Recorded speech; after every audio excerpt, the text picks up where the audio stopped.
黒帯チャンネルは普段ゲームを作っている人たちが面白いゲームを紹介したり、ゲームの作り方を解説する興味でクロート向けな YouTube チャンネルです。黒帯チャンネル。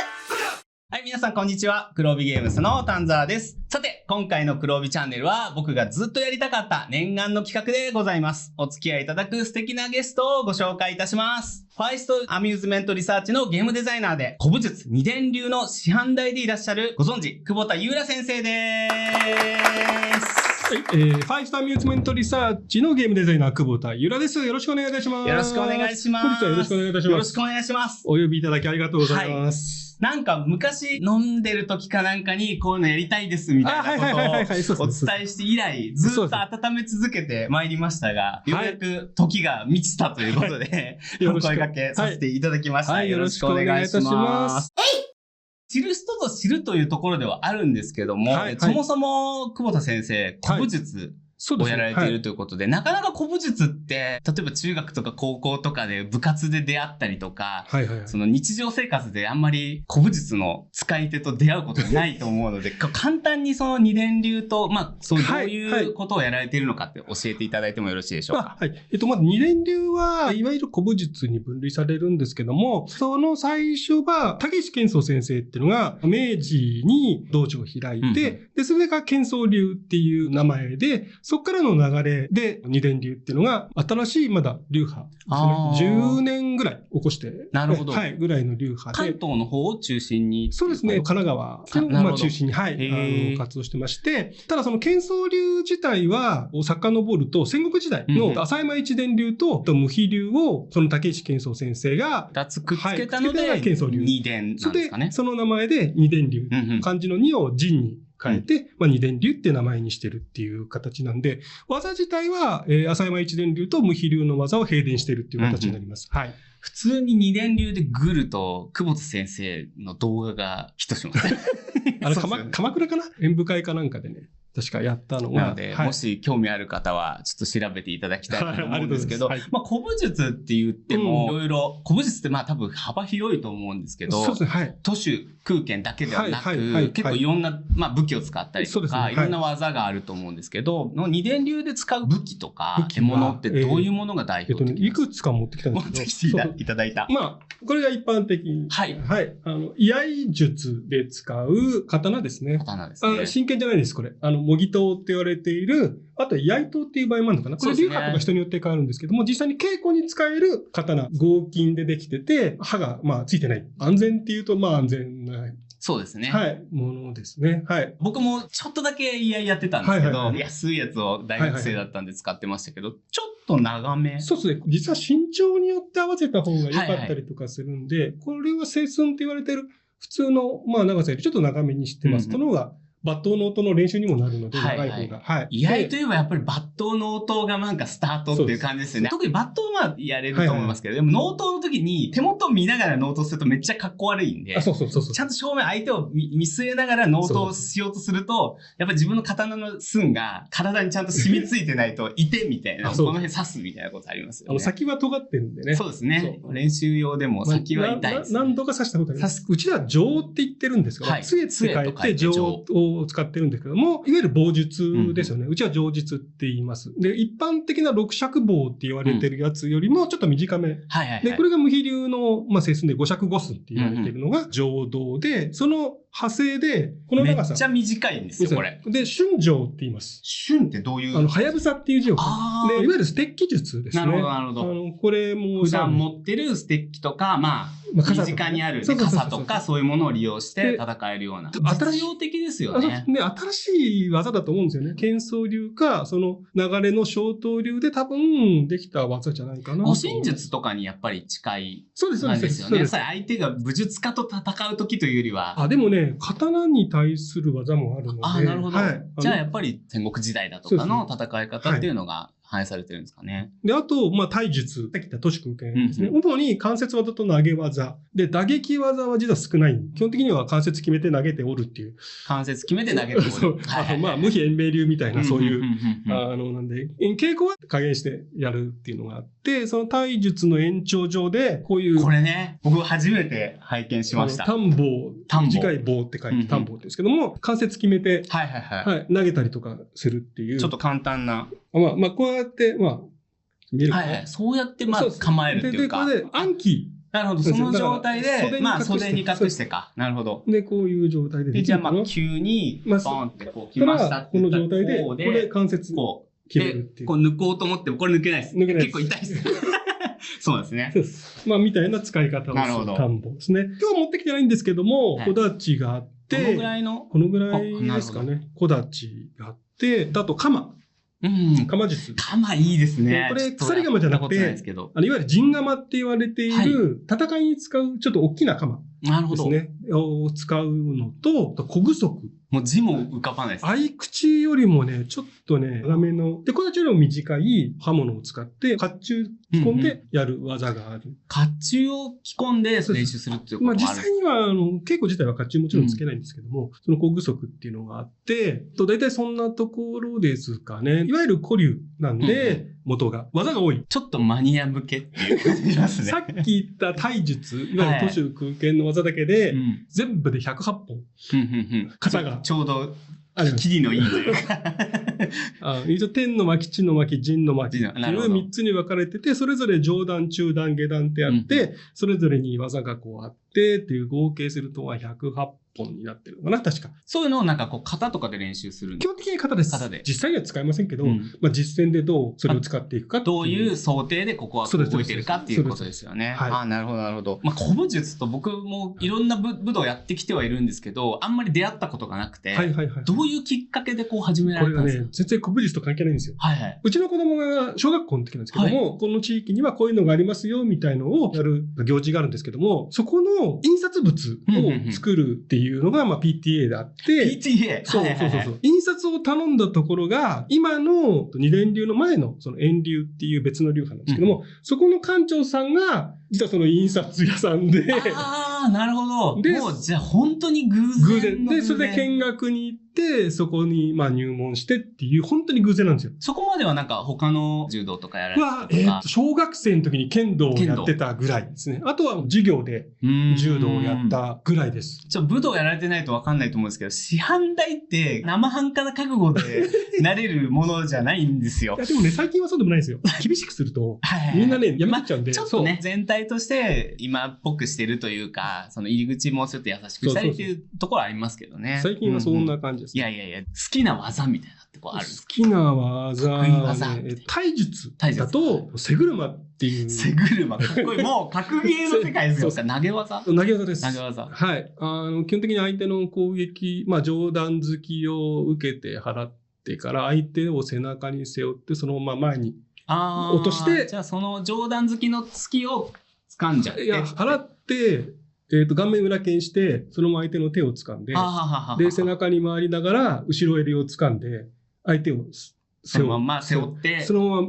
前に倒して、蹴るっていう。一連のコンボ技みたいな感じですね。そうですね。投げから始まる。そう。あとは打ち込み抱えっていうのがあって、これもね、上段突きに対する技なんですけど、これも関節ですね。あとね、居取り。その体術の延長で居取りっていう風に座ってやる。相手と向かい合ってて、交渉してる時に決裂して突然とか。あとは隣り合わせで、例えば偉い人の前でこう並んでると、座ってる時に、隣がなんかしようとした時に、抑えるっていうので、御前取りっていうのがあって、これもちょっと面白い。いっぱいあるんですね。あと、居合だと前切りっていうのが、ちょっと他の居合ではあんまりない。抜いた後に前に進んでって、そのまま切るみたいなのが結構あったりとか、相乗っていう、さっき言った情を、お互いに情を持ってやる型っていうのがあって、これもあんまり他であんまり見ないんで、大概情とか棒って相手が刀。そうですね。相手が刀の想定が多いですね。それをお互いに棒っていうか情を使ってやるっていう、型があって、これがちょっと他ではないんで、面白い。相乗の方って戦国時代で言うと、やりたい槍みたいなのを想定してるんですかね。もうちょっと短い。槍構えって技が実際にあって、相手が槍を使ってきた想定の情の技っていうのもあるんで、多分そういう想定もあると思うんですね。もうスタートにはありそうそうですね。はい。ちなみに私はですね、指導されている立場の久保田先生とは到底及ばないんですけど、学生時代からフルコンタクト、要するに当てる空手をずっとやってまして、今も結構続けてます。今は試合の審判とか、あと審判の指導とか。じゃあ十分、偉い。そうですね。とかをやったりしてます。歴だけは長くて、さっき数えたんですけど、25年やってる四半世紀も。そう、私と同じぐらいですよ。同じぐらいですか。私は20年ちょいかな。私も大学入る直前ぐらいからやってるんですけども、得意技は僕の時はもう大会出まくってたので、近場でちょっとずる技なんですけど、股関節が柔らかいので、近場でクリンチした時に相手バンって押して、低いところから上段回しを入れるっていうのが割と僕はポイント取れてましたね。自分のポイント食らう打突部位を全部隠せるんですよ。審判からも相手からも。頭も下げちゃってるんで、本当の多分古武術の戦いで言ったら、その時後頭部やられたらお前は死ぬでしょっていう試合に特化したその技みたいなやっぱり形だったんですけど、得意技でしたね。でもその位置から上段って難しいですよね。難しいです。結構だから練習してて、下からこう蹴り上げる感じで、結構急角度で顎を下あたりからカンって入れるんで、割と相手そういうノックアウトみたいなことをやってましたね。ゲームデザイナーの中では、まあまあ実践経験は豊富な方かなと。うちはほら、古流ってやっぱ型が多いんで、そうですよね。実践はないですけど、まあお互いに技を掛け合うんで、受け身とかは基本的にやっぱりできないとダメだし、そうです。板間なんですよ、完全に。板間で投げはまあ危ないっていうか、痛いです、ね。板間なんですよ。なるほど。だから、もう板間で受け身を取れなきゃいけないんで。空手部入ったばっかりの時のコーチが、インターハイ出てる柔道の選手だった人で、近間でクリンチすると、めちゃめちゃ板間にバーンって投げてきて、なんか鼻血ブーみたいな、早く吹けみたいな言われて、もう泣きながらなんか、吹くみたいな感じの、育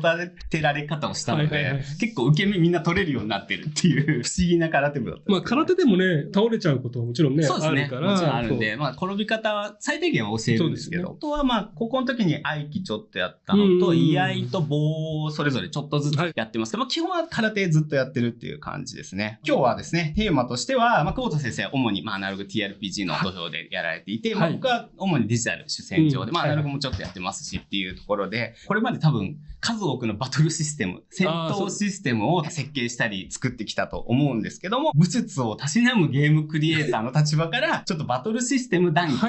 をしていきたいなということです。なかなか普段踏み込んでしないところまで行きたいかなと思っていますので、視聴者の皆様、今日はちょっと濃度濃いめですが、ついてきてください。よろしくお願いします。はい。というわけでですね、これからちょっといろいろお話ししていきたいと思うんですけど、まあちょっと前段でよく武術系はややこしい話がありましたが、武道なのか、武術なのかとか、武術とはどこまでやるのかみたいな話もありますが、ちょっと今日はですね、喋りにくいので、とにかくちょっとマーシャルアーツの訳語としての武術、広い意味でも武術ということで、まあ空手も古武術も全部武術くくりで話させていただければ。そこまでもやると炎上するんで。そうですね。いろんな見解の方がいらっしゃるので、武術はね、やっぱり流派がいっぱいあるのが楽しさでもあるけど、その流派ごとのやっぱり見解の相違みたいなのがあって、自分がやってるやつがやっぱ一番みんな素晴らしいと思って修練しているので、ここでね、こう、角突き合わすことってあるんですよね。今回はそういうことで、とにかく武術ですと。あとですね、射撃とか1対他みたいな話をし始めると5時間ぐらいかかってしまうので、ちょっとここも今回は含めずで、1対1の近接戦闘のみで絞って深掘りしていけばと思っております。というわけでですね、ゲームのバトルに、まあ、エンタメとして僕らが実際学んでいる武術の要素を落とし込むっていうことがまああると思うんですけど、必ずしも緻密に落とし込んだからいいゲームかっていうと、まあ当然エンタメなので楽しむために落とし込むっていうところあると思うんですけど、僕はなんかもうちょっと実際の武術のやり取りみたいなところにゲームにできるようなこうエッセンスがあるんじゃないかなとか、普段こう思いながら空手の稽古やったりとか、この審判やったりとかしてるんですけど、久保田先生自身、実際の武術とか、ご自身の体験とかをこうゲームに落とし込んだな、みたいな経験ってあったりするんでしょうか？実はないんですよね。いわゆるそのリアルを戦闘システムに落とし込んでいくと、もうどうしても、まあ、五の線とか千の線とかいう言葉があるんですけども、それ言ってしまうと、どうしても片方が有利になるんですよ。システム的に。ラウンドとか単性との絡みも良くないんで、エッセンスだけ抽出して、そこをゲームのデータとして入れ込むことはあるんですけども、実際にそのの概念とか、利合いとかをゲームに落とし込んだことは実はないんです。なるほど。結構意外だなと思ったのが、僕結構デジタルのゲーム作るときに、月の作り方とか、実際の戦いを意識してるかっていうとあれですけど、ちょっと意識しつつ、デジタルのゲームの場合は作ってることが多くて、意外だなと思いました。特に TRPG との相性良くないです。デジタルの場合って自動的に処理してくれるものがあるから、何フレーム待つっていうのを別に単処理でやんなくていいので、こいつは4フレ待ってて、こいつは2フレ待ってるっていうことを、別に意識しなくてもいいんですけどね。その威力の大きい技ほど、フレームとフレームとの間の何もできない状態を入れることによって、バランスが取れたりとか、3すくみ状態、打撃と投げと決めとみたいな形で3すくみすることで、この技はこの技に強い、この技はこの技に強いみたいな形の3すくみとか作れるじゃないですか。そこでバランス取ることによって、デジタルは多分できると思うんですけど、実際に刀で切り合い、本当にやったら一撃で終わっちゃうじゃないですか。実際にそういうゲームがね。そうですね。昔、ありましたけど、じゃあそれが、ある意味面白さはあったんですけど、回収に受け入れられたかというと、そうですね。なかなか難しい。TRPG の遊んでいる、その時間感覚とか、みんなで共有してる時間感覚の中で、ヒットポイントが何回削られていって死ぬぐらいがちょうどいいなとか思った時に、一撃で死んじゃうとそもそもじゃあヒーラーってどういう意味あるんですかみたいな。そもそも復活させる以外何もやることないみたいな感じになりますしね。武術の概念って、相手に何もさせずに自分が勝つっていうのが理想じゃないですか。理想ですね。そうですね。それ突き詰めちゃうとゲームにならない。ちょっともうその話の流れで単性の話になるんですけど、実際戦ってる時に、さあ相手の順番、自分の順番、相手の順番って多分ないと思ってて。そうですね、そうですね。特にハイレベルの戦いの時って、相手と間合い詰めて、自分のターンになった時にはなんていうか勝ってるっていうか、もう当たるから技出してるんであって、出してから命中判定してないですよね、感覚的には。そうですね。移動して揺さぶってバンって言って相手が隙見せたぞ、この間合いだったら勝てるってなった瞬間に満を持して技を出してるから、もうその瞬間にはなんか命中判定終了してるみたいな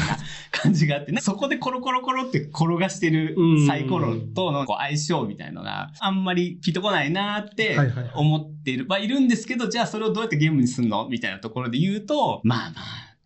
そうなんですよね。なんで TRPG でやろうとすると、そこをどこまで簡略化したりとか、それっぽくするか。そうですね。ぽくするってすごい大事だなと思ってて、格闘系だと絶対欠かせないと思うの。健全もそう。うちの丹道くんが。遊ばせていただいてますけど、これは分かってるなって思ったのは、パンチとキックの違いがあって、パンチよりキックの方がダメージでかいんですよね。そうです。普通だったら、じゃあキックばっかりすればいいじゃんって思うんだけど、キックをすると、不動っていう、浮いて動く、浮いて動くっていうバス手を受けるんですよ。実際の空手の戦いとかで感じているっていうか、体勢を崩しやすいですよ。片足で、自分を支えているのでね、こっちが蹴り技を出すときっていうのは本当に絶対当たるなって確信したとき、逆に上段突きとかで牽制するときとかは、当たんないかもしれないけど、ちょっと相手を崩すために使うみたいな感じで、やっぱり使い分けするので、そこが相手崩れてから、自分もバス手を食らう蹴りでとどめを刺すみたいなのが、めちゃめちゃちゃんと再現されてたので、これ分かってんなと思いながらニヤニヤしながら。ただ、ケゼ無双自体は、いろんなね、流派とか、実際のものとかは引っ張ってきてますけど、格闘だけをピックアップしてるんで、そこら辺の細かいデータが入れることができたっていう、そういう意味では特殊ですよね。似たようなやっぱガプスマシャルアーツとかも1秒単位で、1秒単位ですね。ゲームが進行していく中で、その技の特徴とか出したりとかっていうのは、あれも本当にマーシャルアーツだけに特化しているから。できる。そうです。あれを他の、例えばガプスだったら、そのね、マーシャルアーツを他の組み入れてやるとすると、ゲームのプレイ難易度上がっちゃうじゃないですか。そうですね。やっぱり。僕も結構ガプスやりましたけど、マーシャルアーツのキャラクターが突然ある時、ドラゴンと戦わなきゃいけない時に何が起こるかみたいなことってあるじゃないですか。そのフェイントはドラゴンに効くんですかとか、ドラゴンの急所ってどこでしたっけみたいな。激輪ですかねみたいな。そこ足届くんでしたっけみたいな。いろんな問題が、しかも関節技かけるなんて言っても、足が4本あるやつとか5本あるやつとか、6本あるやつ出てきた時に、雲にじゃあどうやって関節技かけますかじゃあ1本関節技かけたからどうなるんでしたっけとか。痛覚とかどうなのとか、そういう話とか出てだから、ファンタジーとか、そういう魔法とかいろんなものが出てくれば来るほど、もっと概念化していった方がいいっていうのはあって、このゲームはまさにその格闘がメインで、結構1対1がメインですよね。そうですね。1対1もできるけどっていう。1対1は雑魚。逆に言うと PC 側が型になることが多いんですけども、ゲーム的に強い敵と戦うっていうところになると、雑魚戦は簡単に解決できるようにしていて、ボス戦で1対1に近い。1対1を熱い戦いをやるっていう感じですよね。そこに特化させることによって、こういう、じゃあキックの場合はどうとか、パンチの場合はどうとか、関節技とか、あとは投げ技の場合はどうみたいな部分をピックアップして、そこをこうデータ化することによって、成り立つことができたんで、もともと著者の丹藤くんも、ブリッツの経験はあるので、で、もともとプロレスとか、好きで、そうなんですよ。だから確かにプロレスの解像度高いな。もうこれ彼のそれが反映でされてるんで、これは。そういうところでできたっていう部分が RPG ではあるんで、ここまで落とし込めば、かなりリアルに寄せて、リアルっぽさを出すことはできるかなとは思います。不動っていうのが体が崩れやすい状態っていうところで言うと、なんかこれってデジタルでは全然やれてないなと思ってて、面白いかとかは別として多分面白くないんだと思うんですけど、爽快感を損なうんじゃないかと思うんですけど、例えば格闘ゲームで蹴りとパンチの差って、後好き、前好きの差ぐらい、あとヒット範囲の差ぐらいしかなくて、基本的には蹴りの方が多分有利なんだろうなっていう。あとリーチがやっぱり長くなるっていう。長くなるので、出を遅くしたりとかして特徴つけてますけど、蹴ってる間に攻撃食らっちゃったらめっちゃ転ぶとかやると面白いのかなっていうのを、この不動のシステムを拝見した時に思ったり、デジタルでもできることありそうだなとか思ったんですけど、体感の不安定さみたいなところもうちょっと掘り下げると、打撃技の威力って、ドラクエとかまで遡っちゃうとあれなんですけど、武闘家の攻撃力って爪とか装備して拳の強さだけみたいな、ここのみを武器として考えた時に筋力いくつだから、なんか何十ダメージみたいな感じなんですけど、実際戦ってると、なんかここの強さっていうよりは、トンって入ってった時のちゃんと体重を乗せられるかとか、タイミング合わせられるかとか、相手の体をちゃんと捉えてるかとか、真ん中芯を取ってるかとか、そういうところで、大体ダメージってこう決まってくるの。危険体の一致とか剣道だったり言ったりしますけど、この辺がね、結構強い武器装備したら強くなるみたいなところと相性悪いような感じがしてて。そこまでいくとね、相手の体のどこを狙うかと、距離、間合いがどのくらいあるのかまでデータとして組み込まなきゃいけなくて。その手前の移動が2歩の踏み込みで入ってるのか、カウンター気味に入れてるのかとかによっても多分ダメージだいぶ違うと思いますし。距離も流派とかによっては詰め方、相手が届かないところから、ゲームデータで言うとね、宿地とかよくあって、一気に相手の前を詰めるっていうのがデータとして、それ単に移動力が増えますよとか、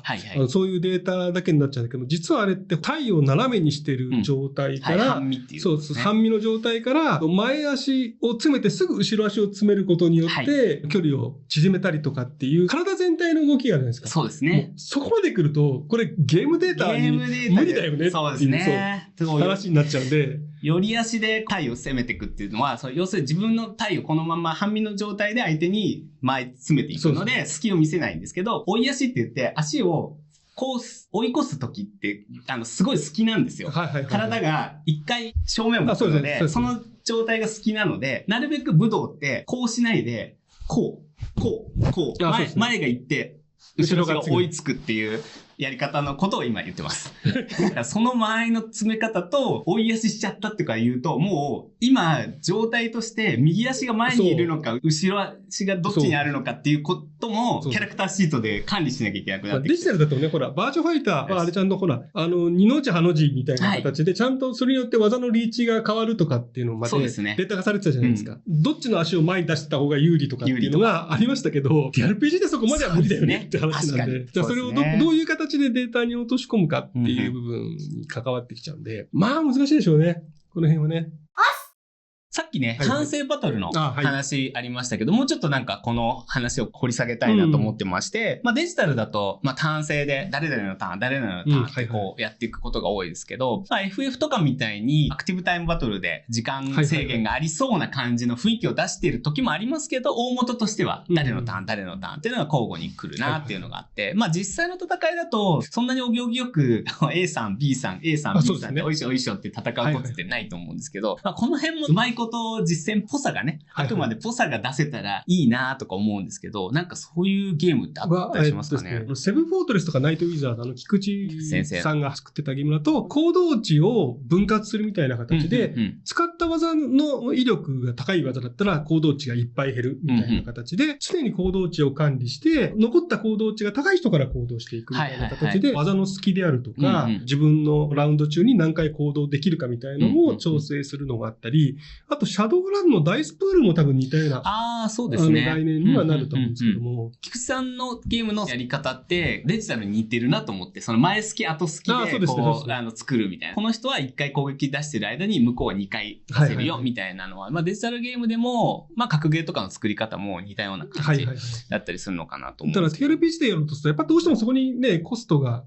入っちゃうのがあるので。あとは TRPG って各プレイヤーが一人ずついるので、なんかその人たちを暇にしちゃいけないなみたいな概念もあるじゃないですか。ずっと俺のターンみたいなのを、その人は気持ちいいけど、周りの人ちょっと早くしてよみたいなところもあったりっていうのもあるかなと思うんですけど、個人的には、謳歌方針っていうゲームで、自分の攻撃が当たり続けるみたいな。連続攻撃っていう概念があって、相手が崩れると、はいってずっと入る。あの要素とかも結構バランスブレーカーで GM やってると、うわー、止まんないよみたいな。で、そこに味方が割り込むことで止めてあげることができるっていうのが、味方とのやりとりもあって、中華っぽい戦いでいいなって思うのとか、他のゲームでもよくありますけど、大活劇、結構古いゲームですけど、大活劇の場合は、剣豪同士が切り結んだ時は、必ずもう1対1で攻撃と防御が同時に行われて、達成値が高い方の攻撃だけが通るっていうスタイル。これ結構いろいろありますかね、同じような。初代の天羅万象がそういう形で、もう白兵戦同士だと、一応攻撃する側と防御側は決めるんですけども、その攻撃側の達成値が高ければ攻撃側の命中、防御側の達成値が高ければ切り返しっていう概念で、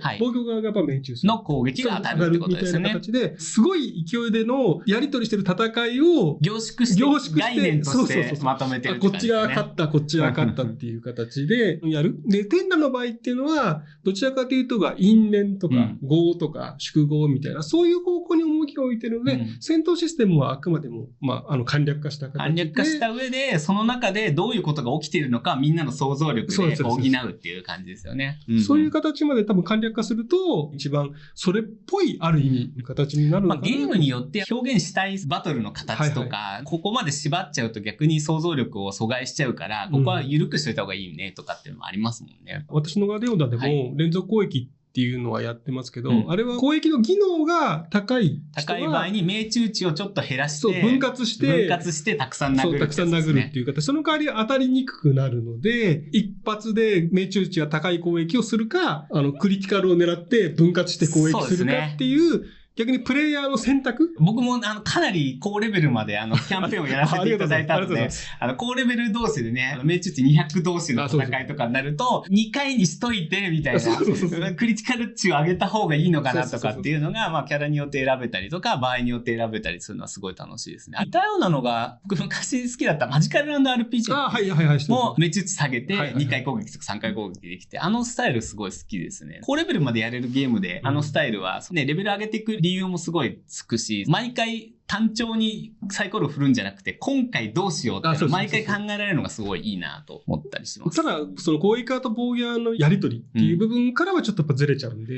そうですね。いかに達人をそれっぽく見せるかっていうところに注目して作ってるんで。そうですね。天羅とか大活劇みたいな一発で決まるやつが実戦とは近いなって感じします。そうなんですよね。こういう前からドンって入った瞬間って別にどっちも攻撃してるつもりだし、どっちも受け技出すつもりだし、その一瞬で攻防が決まってるので、それって同時だよねみたいな。同時にサイコロ振ってるよねみたいな。達成値高い方がダメージ与えてるよね。リアルの組み手とかって考えるとあれがすごいリアルだな。ただその間にお互いに何発も殴り合ってるっていう。だからフェイントがあったり、細分化していくといろんな事象が起きてるんだよねっていう。いや、実は話しすぎまして、もう今回は前後半に分けざるを得ないという。すいません。一番最初は長すぎた。いや、もう楽しくて、またちょっとこの後ね、後半も、お届けしていきたいと思います。一旦ね、今回これで、また1週間後ぐらいに、後半をお届けできると思います。皆さんありがとうございました。ありがとうございました。いいねボタンとチャンネル登録をお願いします。